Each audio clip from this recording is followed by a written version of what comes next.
I've been waiting all week for this, really. The Lower Class Brats, a great band, formed in Austin, Texas, 1995. They blend punk rock with oi, 70s glam, rock and roll, like punk rock.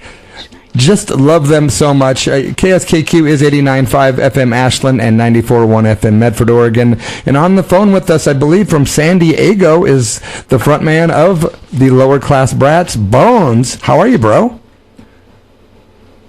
Oh, boy, I got the wrong button up. I'm sorry. Bones, how are you? I'm doing good. How are you? I'm much better now that I have the right button turned up. Yeah. Can you hear me? Am I going through? You are going through, brother.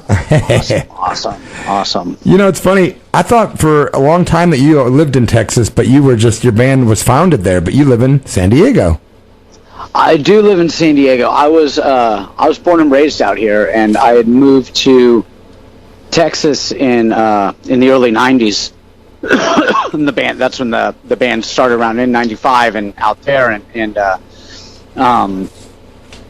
yeah, I lived there for quite a while. You know, I probably lived there, almost half my life, really, for almost 25 years out of the, just had my 54th birthday, so I'm like about 25 years out there, 25 years here. Wow. Something like that. If I could subtract 4 years off my age, that would be pretty awesome. So I imagine the culture is completely different in both places. Of course, a lot of similarities, but I bet you there's a lot of differences, too. A whole lot of differences. Yeah. When I first moved out there, when I first moved to Austin, it was, I remember walking down the street, and this guy walking by, and he looked at me, and he waved, and I kind of looked at him. I'm like, dude, I ain't got no money, I'm like, what do you, and so, growing up in the 80s in Southern California, someone waves to you, they want money, they're going to hand you a Jesus pamphlet. Yeah. Something's going to happen, right? Yeah. Someone you don't know wants your attention, it's probably not good. Ignore it and keep walking, right? So I went out there with that mentality, and I went to Austin with that mentality. And it was really, the guy looked at me, and he's just like, jerk, whatever, gave me the bird and walked down the street, right? And I'm like, oh, God, I gotta remember, I'm not in Southern California, Total different vibe. I totally blew the dude off. I was just like, dude, don't talk to me.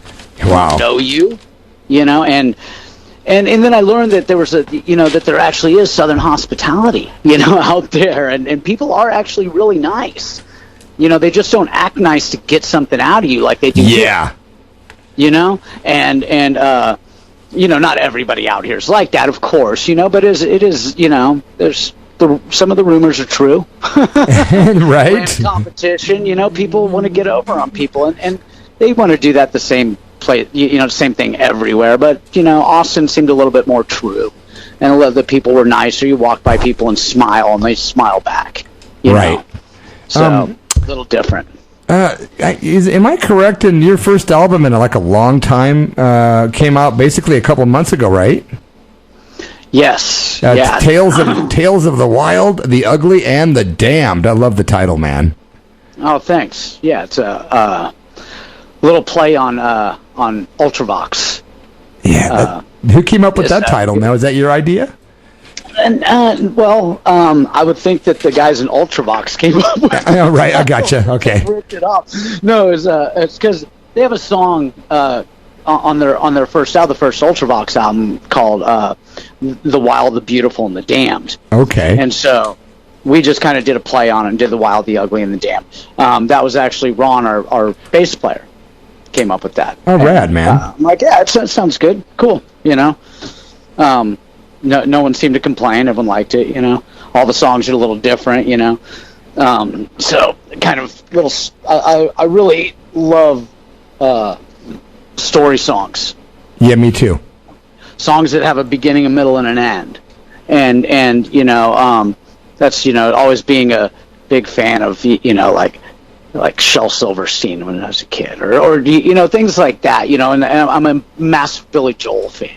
Oh, totally, yeah. So they tell these stories, and they're storytellers, and so I really dig that. And a lot of the my writing in a lot of the songs is like that. So lyrically, so I'll tell a story and albeit a lot of cautionary tales, right? So I thought the whole thing of like Tales of the Wild, the Ugly, and the Damned, I really liked the title that he had come up with. I thought, I'm like, okay, it sounds like a storyteller, a storytelling record. Oh, so for sure, dude. And, back in 2006, TKO Records released your new Seditionaries album. Is that the first record since that album came out? Or I know there was a live one. There was a live one. It is the first full-length LP since that record came out. Because I know TKO did the live album Loud and Out of Tune in 2007 as well, right? And then we had the DVD come out, and then we had a 7-inch come out on Combat Rock out of France called Thoughts About You. And then on Turkey Baster, we had a 6-song 12-inch EP come out called Rock and Roll Street Noise. All kinds of goodies, man. So we have been putting stuff out, but it's just, it wasn't as much as in the first 5 years of being a band, say, but that is a big thing, So the longer your band's been around, it's like things tend to slow down a little bit. I can relate, and I do. Don't understand that. It's just like. Well, I have to give you the props for being able to stay around as long as you and Marty Volume have kept the band going since he started the band. So props for you to keeping it going and for having the quality stay the same. It's always great. I appreciate that. Thanks for saying. Yeah, man, and I've got a kind of a generic question for you, but it's relevant. Who are some of your favorite rock or punk bands off the top of your head? Off the top of my head? Yeah. I know you like Billy Joel, but like what other like rock and punk rock stuff do you like? Number one, Kiss. Yeah, old school Kiss? Kiss were my favorite band as a kid. I got to see them in 79, and by 1980 I discovered punk. So they were Kiss are my Beatles. They're the band that made me fall in love with rock and roll. That's awesome. And maybe I didn't stay in love with them throughout the 80s and all that, but they're still, when I think about why I love music, Kiss is the band. They're the reason I love music. And let me see, Joan Jett and the Blackhearts. I absolutely love Joan Jett and the Blackhearts. Yeah, Joni. Mott the Hoople. I'm a really big rock fan, but I also like hardcore punk like Battalion of Saints or Poison Idea, Negative Approach, and Oi, Foreskins, and The Last Resort, those some of the greatest bands in the business, Coxbar. Yeah, it's all rock and roll stuff. It's so good. Henri rock and roll. That's awesome, man. One of the listeners wanted me to ask you, how did you get your nickname Bones? So, my dad had given me that nickname when I was about, say about 10, 9, 10. And it just kind of stuck. I've always been skinny, I'm a little guy, I'm not a big dude. And it just kind of stuck throughout my teenage years and everything. When I started, getting into punk and, the band started and we all were kind of going by nicknames, and it was like, my dad used to call me Bones when I was a kid. All right, there it goes, so. Boom. How long have you and Marty Volume known each other? Since the mid-'90s. Yeah, since about the time the band started. Oh, wow. I saw him playing in a band and in Austin, and I kind of walked up to him that night and asked him for his phone number and said, hey, you want to start a band with me? Let's start something, and it kind of went from there. So we started, our initial handshake was to play music together. Nice. We weren't friends before that. Interesting. Well, that's cool, man. We've been together for going on 30 years now. Wow, bro. And you've got, unless I'm mistaken, Zed still on guitar? Zed, yes. Zed on guitar. You got Ron Conflict on bass? Yes, sir. And Nick Bratt on drums? Nick Bratt on drums, yeah. Ba-blam. There's the band, yeah. The band is Lower Class Brats. We're talking to Bones at KSKQ and Church of Rock radio show. And such a pleasure. My old band played in Texas in 2006 or 2007, Bloody and the Transfusions. And we had a gig, we thought, in San Antonio one night. And the promoter, I don't know who he was, and he didn't mean any harm, but some wires got crossed. We get to the gig, and there's a gig going on all right, but it wasn't our gig. So we walk in, and we're like, whoa, what's going on? There was like 500 people, nice show. And they're like, yeah, Lower Class Brats. I'm like, what? I love those guys. And then they're like, but you guys aren't on the bill, unfortunately, bro. And I'm like, really? Bummer. And then somebody talked to one of the guys in your band. I can't say who because I don't know. But somebody said, hey, Bloody and the Transfusions are here. And one of you guys said, Bloody from Biker Punks from Hell, which is one of my early singles. And they said, yeah. And they said, we will make room for him. And that was one of the coolest things ever. And you guys gave us 20 minutes to play a set, and it was super cool. Sandwiched us in between some bands, and there was a great, a lot of people there. And I'll never forget the hospitality. Well, I'm glad it worked out the way it did. I mean, we the people in Lower Class Brats when we started were a little bit. We've been around the scene. We were punks from the 80s.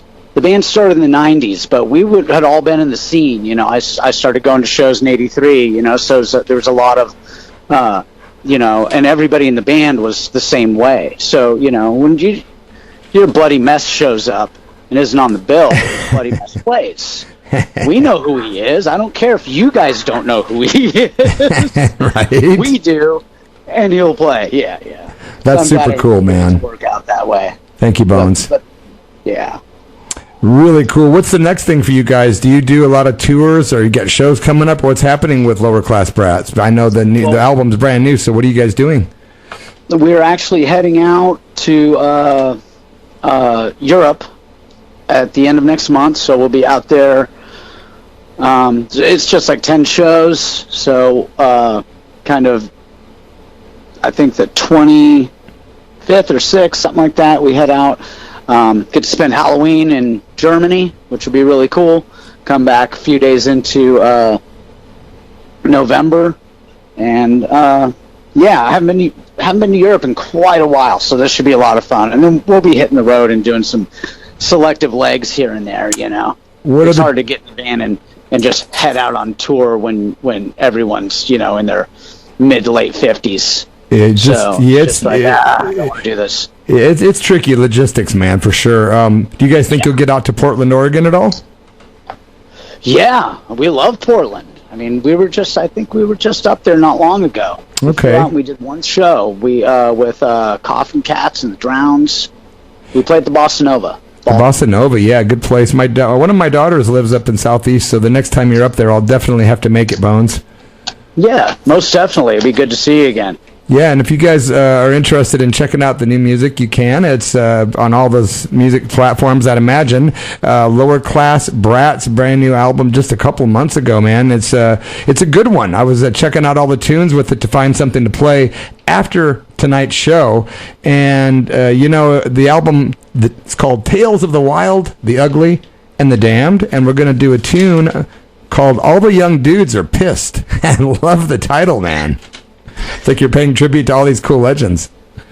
Yeah, it's all tongue in cheek, I mean, isn't that what it's about, right? Is paying tributes to paying tribute to the legends that got you or influenced you to do what you do, and then maybe teaching some people that didn't know about those legends a little bit and having them look up stuff on their own time, Totally. Are you a Mott the Hoople fan? Obviously.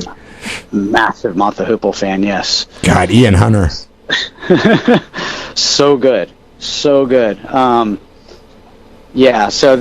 is actually Glam Bastard Part 2 is All the Young Dudes Are Pissed. And the original title, so Glam Bastard Part 1 is all the music is Memphis from Mott the Hoople, with different lyrics, and we just kind of that's super creative. Put our own punk lyrics to it, but it's the whole rhythm, the chord progression for Memphis by Mott the Hoople. So titling Part 2 something over a Mott the Hoople song has ready for it. Well, awesome. We're going to roll into that song. I want to say thanks a million for taking the time to appear on our show.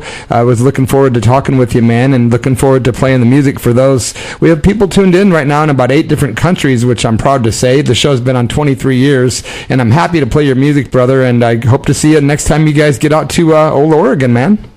All right. Thank you so much. I appreciate it. Great talking to you, and I hope you enjoy the last of your weekend night tonight. Thank you, my brother, and stay safe, and good luck in Europe. I know it's going to be killer. I'll look for some videos on the YouTube, which I'm addicted to. So, awesome. And hopefully they'll be up there. Okay, man. Well, have a great rest of your night and enjoy the flick. I know you're going to hang out with your woman tonight, and you guys have a great one. Thank you so much. Take care, buddy. Okay, see you, brother. Bye. Cheers. Well, there we go, Sister Tracy. Another awesome chat with another hero. Punk rock heroes. Yeah. Nice guy. Yeah, dude. Let's do some some rock and roll, man. Some Lower Class Brats from the new album. It's a song called All the Young Dudes Are Pissed. Right here at the Church of Rock and KSKQ.